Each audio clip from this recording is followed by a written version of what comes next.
এই যে তোমাকে বাজার থেকে যা যা আনতে বলেছি সব মনে আছে তো? মনে থাকবে কি থাকবে না জানি না, তাই আমি কাগজে একটা ফর্দ বানিয়ে নিয়েছি। গোপাল দাদা,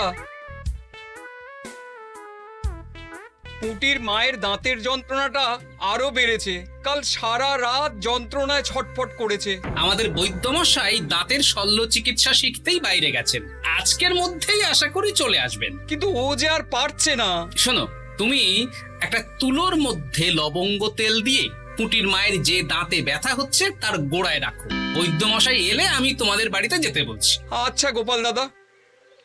যাই, বাজার থেকে চটপট ঘুরে আসি, এরপর আবার রাজসভায় যেতে হবে।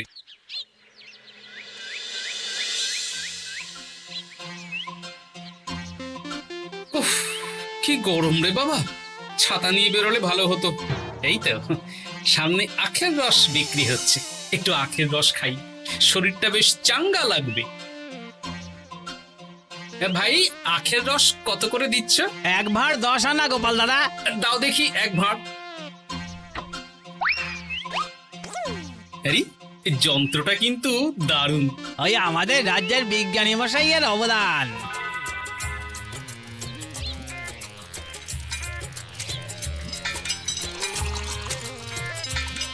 এই নাও গোপাল দাদা।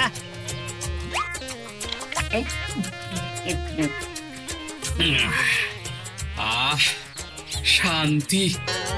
এই নাও ভাই, তোমার 10 আনা।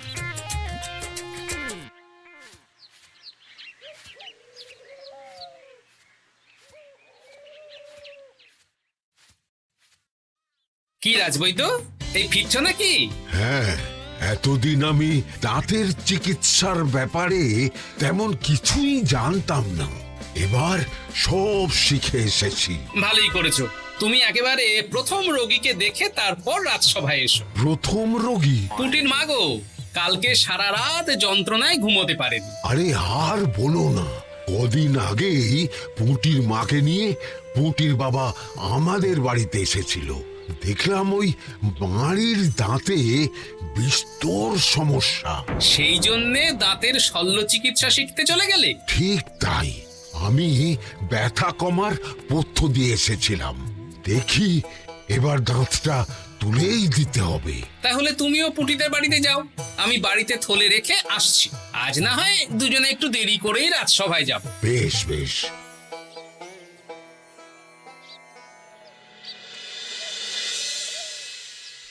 দেখুন মহারাজ, দেখুন আজকে রাজবৈদ্য আসেনি, আর ওদিকে গোপালও ডুব দিয়েছে।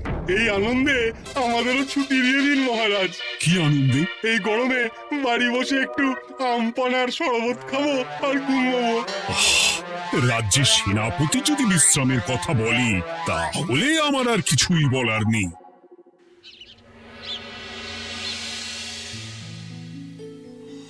এই তো দাঁতটা পুরো পোকায় খেয়ে নিয়েছিল। এখন দুদিন কোনো কথা বলা যাবে না, শুধু জল বা তরল জাতীয় খাবার খাবে।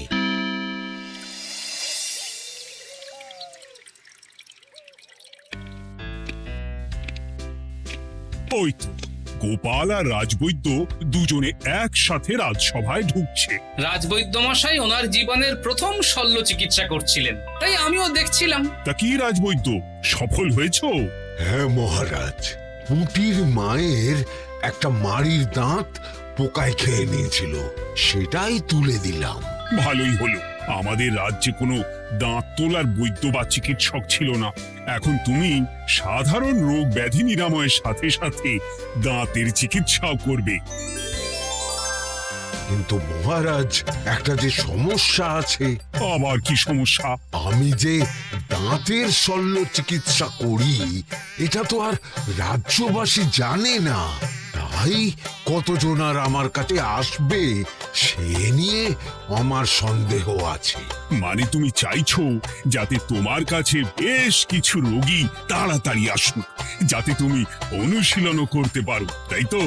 একদম ঠিক ধরেছেন মহারাজ, কাজ না করলে হাত পাকাবো কি করে? তাহলে ঢেড়া পিটিয়ে বলে দিলেই তো হয়। এতে তেমন ভালো কাজ হবে বলে মনে হয় না। তা তুমি কি বলতে চাইছো গোপাল? প্রচার হবে, কিন্তু একটু অন্যভাবে। কিভাবে? আজ বিকেলে আমি রাজবৈদ্যর হয়ে প্রচার করব, শুনে নেবেন। বেশ।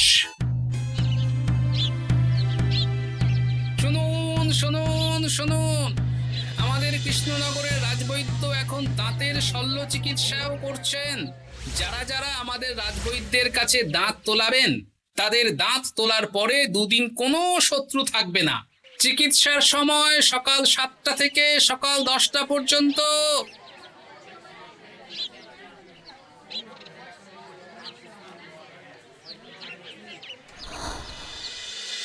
এসব তুমি কি উল্টো পাল্টা কথা বলছো গোপাল? উল্টো পাল্টা না, আপনি দেখুন না আপনার বাড়িতে লোকজন আসে কিনা।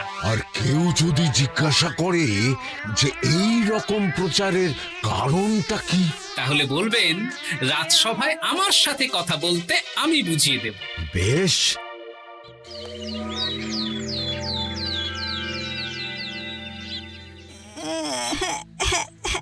তোকে বারবার বলি এত মিষ্টি গুড় কাঠি খাস না। কি করব বাবা, কি ব্যথা!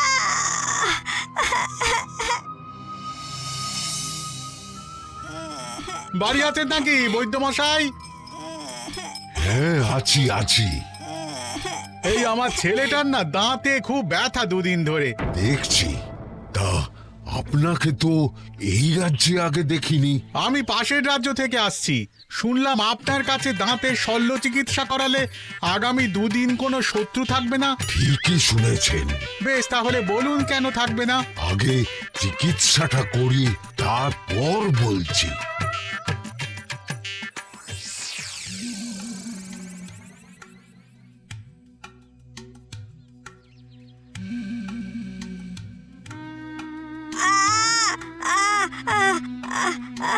আর চিন্তা নেই, এখন 2 দিন কোনো কথা বলা যাবে না। এবার তো বলুন আমার ছেলের আগামী 2 দিন কোনো শত্রু থাকবে না কেন? আজকে রাজসভায় চলে আসুন, ওখানে গোপাল এই প্রশ্নের উত্তরটা দিয়ে দেবেন। তা বৈদ্য, তোমার কাছে আজকে কেউ এসেছে? সকাল সকাল দাঁত তুলে এলাম মহারাজ। বাবা, একদিনের প্রচারই এই ব্যাপার? মহারাজ, মহারাজ, বাইরে কয়েকজন অপেক্ষা করছে, তারা গোপাল দাদার থেকে কিছু জানতে চায়। তাদের ভিতরে আসতে বলো।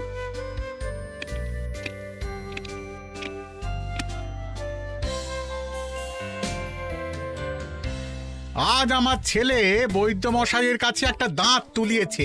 আমি জানতে চাই প্রচার অনুযায়ী আমার ছেলের নাকি আগামী 2 দিন কোনো শত্রু থাকবে না, সেটা কেন বলা হয়েছে?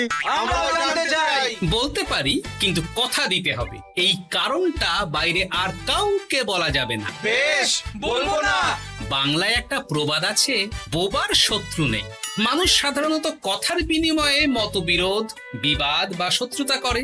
যে ব্যক্তি কথা বলতে পারে না, তাই তার সঙ্গে কথা বলে মতবিরোধ হওয়ার কোনো সুযোগই নেই। মানে যার যার দাঁত তোলা হবে তারা তো আগামী 2 দিন কথা বলতে পারবে না। আর কথা না বললে কোনো বিবাদ হওয়ার ব্যাপার নেই। আর বিবাদ না হলে কারো সাথে শত্রুতাও হবে না।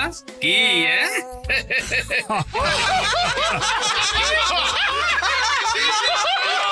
এই জন্যই তুমি হাসির রাজা গোপাল ভাঁড়। কে তোমার কথা শুনতে যাবে? একদিন না হয় প্রচারের চমকে এলো, এরপর কিভাবে আসবে শুনি? এরপর রাজবৈদ্যের সুনামেই লোকজন ছুটে ছুটে আসবে। বাহ বাহ বাহ, তোমার কত জ্ঞান! মহারাজ, এই কথা শুনে আমার মাথাতেও একটা বুদ্ধি এলো। অল্প পুঁজিতে শুধু প্রচারের জোরে এত রোজগার করব না, গোপাল হাঁ করে দেখবে। নিশ্চয়ই কোনো লোক ঠকানোর কথা ভাবছেন। মোটেই না। আচ্ছা, আগামী 3 দিন ব্যাপী মেলা হবে, সেখানেই তোমরা দুজনে তাহলে ব্যবসা করো। বেশ, করব। যে সবচেয়ে বেশি রোজগার করবে তাকে আমি 50 মোহর পুরস্কার দেব। রাজি। মেলার শেষে আমার প্রশংসায় পঞ্চমুখ হবেন সবাই, দেখে নেবেন।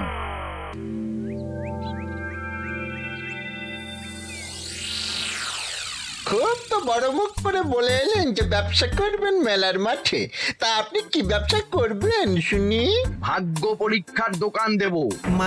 মানে আমি বিভিন্ন মেলায় দেখেছি যে একটা দোকানে নিচের দিকে হেলানো অবস্থায় একটা পাতলা কাঠের কাঠের পাটাতন থাকে। সেই পাটাতনের উপরে 1 থেকে 6 অব্দি সংখ্যা লেখা থাকে, তাই তো? হ্যাঁ, যারা মেলায় ভাগ্য পরীক্ষা করতে আসবে তাদের ভাপা লোহার 6টা বল দেয়া হবে। যদি ওই 6টা বলই 6 নম্বর লেখা খোপের মধ্যে ঢোকাতে পারে তাহলে প্রথম পুরস্কার পাবে। আমিও ওটারই দোকান দেব, কিন্তু শুধুমাত্র একটাই পুরস্কার থাকবে। 6টা বল 6 নম্বর খোপের মধ্যে ফেলে কেউ যদি 36 করতে পারে তাহলে সে পাবে 100 মোহর উপহার। আরে খেলার জন্য কত মোহর লাগবে? 1 মোহর। আপনি কিন্তু জেনে বুঝে বিপদ ডেকে আনছেন। একজন কেউ ফেলে দিলেই আপনার হাত থেকে 100 মোহর ফসকে যাবে। আরে মেলার ভিড়ে যদি আপনি পুরস্কার না দেন তাহলে জনতার একটা মারও ফসকাবে না। আরে সেই জন্যই তো তোদের পোষা। তোদের মধ্যে যে কোনো একজন ওই কাঠের পাটাতনের নিচে লুকিয়ে থাকবি। যখনই দেখবো কেউ 36 করে ফেলছে আমি গলা খাকলাবো আর তোরা কাঠের পাটাতনটা হালকা করে নিচ থেকে নাড়িয়ে দিবি। এটা তো দারুণ বুদ্ধি। কি বলছো গোপাল, তুমি আখের রসের দোকান দেবে?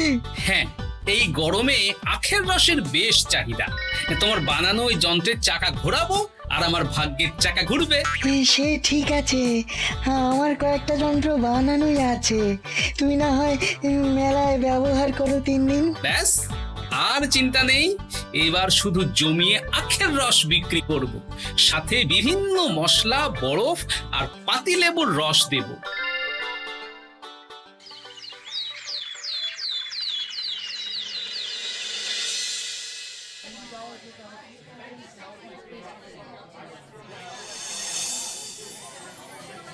এই দোকানের পানীয় খেয়ে মন হবে বশ। গোপাল ভাঁড় নিয়ে এসেছে ঠান্ডা আখের রস। আরে গোপাল দাদা, তুমি আখের রস বিক্রি করছো? ঠান্ডা আখের রস কত করে গো গোপাল দাদা? 1 ভাঁড় মাত্র 10 আনা। 6 ভাঁড় দাও। এক্ষুনি দিচ্ছি। আসুন আসুন আসুন, সবাই আসুন। আসুন আসুন আসুন, এদিকে আসুন, এদিকে আসুন, ভাগ্য পরীক্ষা করুন। 1 মোহরে 100 মোহর।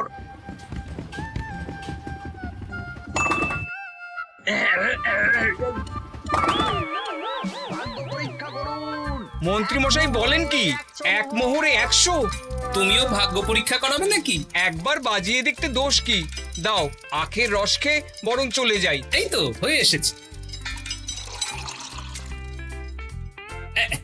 এই নাও, ধরো।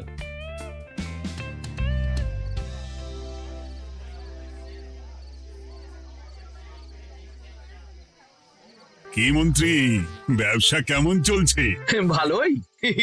আপনি একবার ভাগ্য পরীক্ষা করে দেখবেন নাকি মহারাজ? না না না, আমি এসবে নেই। জানি আপনার কাছে 100 মোহর নস্যি, তবুও 1 মোহরের বিনিময়ে চেষ্টা করে দেখুন না। আচ্ছা, এত করে বলছো যখন, দেখি। 1 মোহরে 6টা বল। বাবা বাবা বাবা, দেখুন মহারাজ চেষ্টা করে।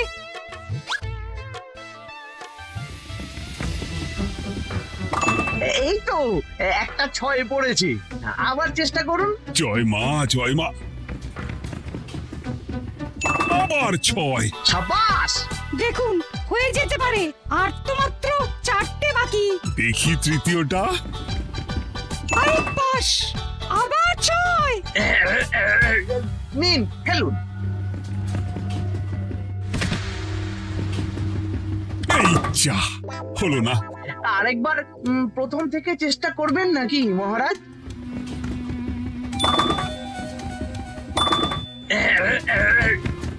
না, এবারেও হলো না। 2 মোহর জলে। অন্য সব জায়গায় বাকি সংখ্যাতেও পুরস্কার থাকে, আপনার এখানে নেই কেন? আমার এখানে ধামাকা পুরস্কার, তাই বাকি আর কিছু রাখিনি। 36 করতে পারলেই 100 মোহর। এই নাও মন্ত্রী, 2 মোহর।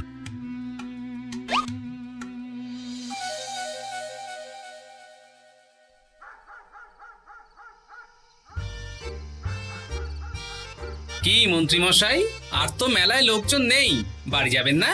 তুমি যাও না, আমি একটু পরে যাব। বেশ, আমি এগোলাম।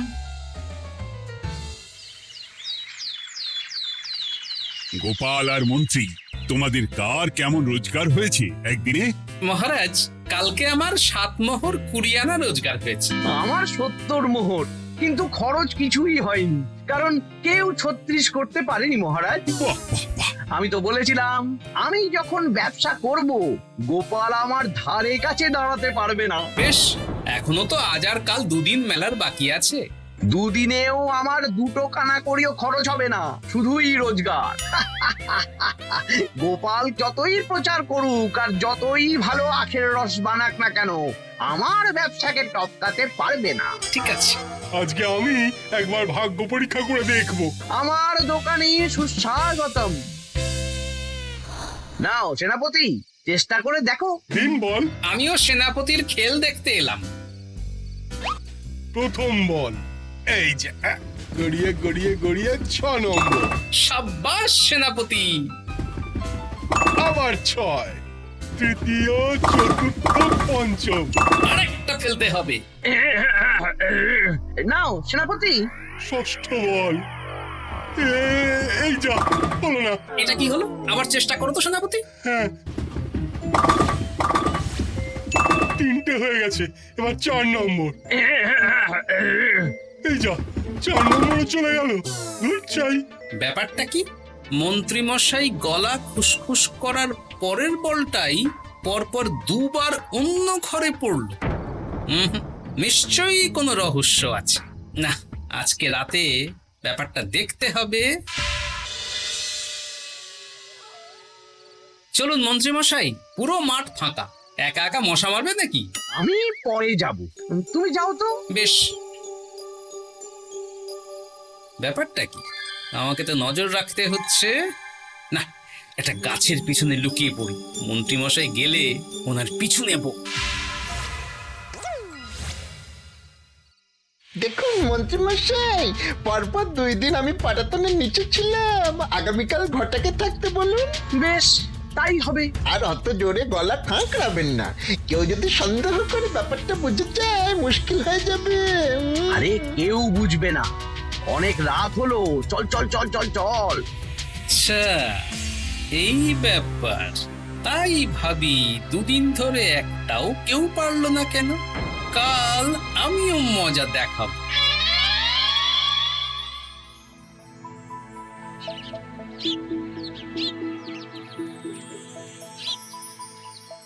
বাবা চলে এসেছেন দেখছি। এত চাহিদা না আমার এই ভাগ্য পরীক্ষার, তাই আগে আগে চলে এসেছি। মন্ত্রীমশাই, আপনাকে মহারাজ এক্ষুনি ডাকছেন। এখন কেন? সে তো জানি না, চলুন।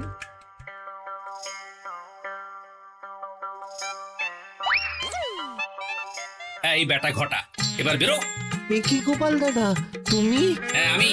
খুব চালাক ভেবেছিস না? মন্ত্রী মশাইয়ের খেলা আজকে শেষ। প্রহরী, একে ধরে নিয়ে যাও।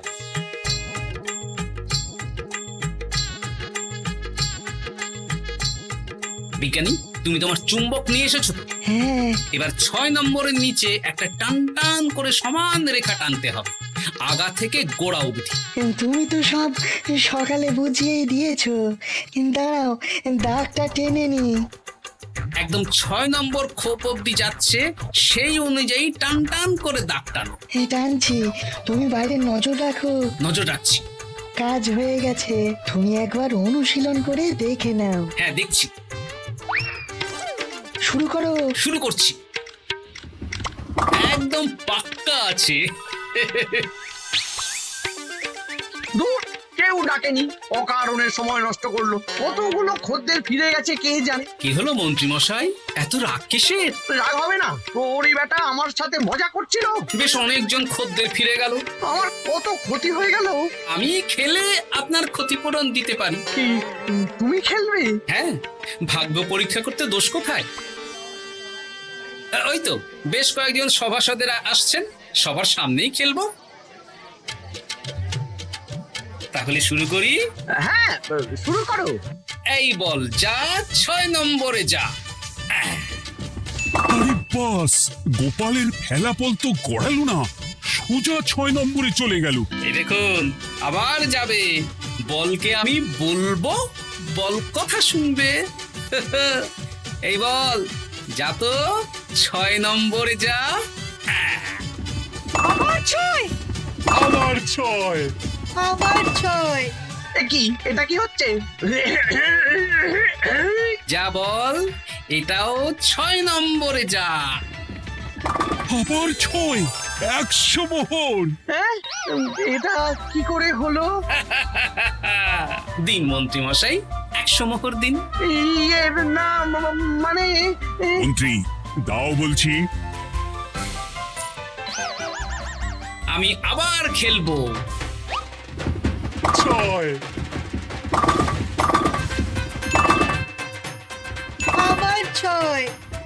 আবার 100 মোহর। আর নেই। এই ঘটা, আরে কি করছিসটা কি? ঘটা নেই মন্ত্রীমশাই, আমি আছি। আর আছে আমার চুম্বক। মানে তোমার কারসাজি ধরা পড়ে গেছে মন্ত্রী। গোপাল আমাদের সব বলেছে। হ্যাঁ, আপনি যেমন ছলনা করে ভাগ্য পরীক্ষার ব্যবসা করছিলেন, তেমনি গোপালও ছলনা করে আপনার ব্যবসা উল্টে দিল।